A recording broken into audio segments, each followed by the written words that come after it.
Author George Orwell's estate has reportedly given the green light to allow an author to retell the classic novel 1984 from a feminist perspective.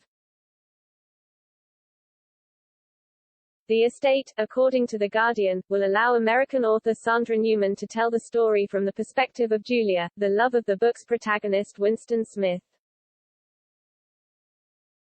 It was the man from Records who began it, him all unknowing in his prim, grim way, his above-it-all old think way.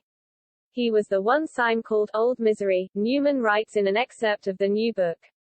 Comrade Smith was his right name, though comrade never suited him somehow.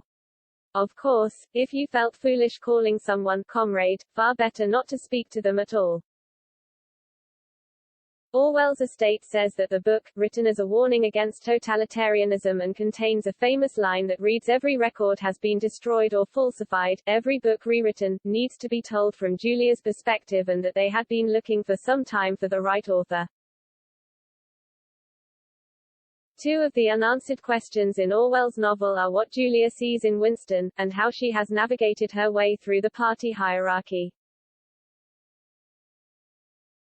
Sandra gets under the skin of Big Brother's world in a completely convincing way which is both true to the original but also gives a dramatically different narrative to stand alongside the original. Orwell's estate's literary executor Bill Hamilton said to The Guardian, "The millions of readers who have been brought up with Orwell's 1984 will find this a provocative and satisfying companion."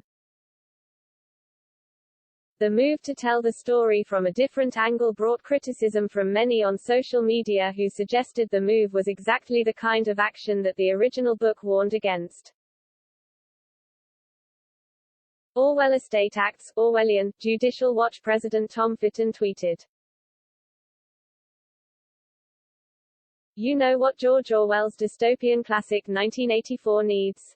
Political commentator Paul Joseph Watson tweeted. A politically correct modern-day rewrite from a feminist perspective. Said no one ever. They're rewriting 1984 to fall in line with feminist orthodoxy. Yes, they're actually doing this with no sense of irony whatsoever.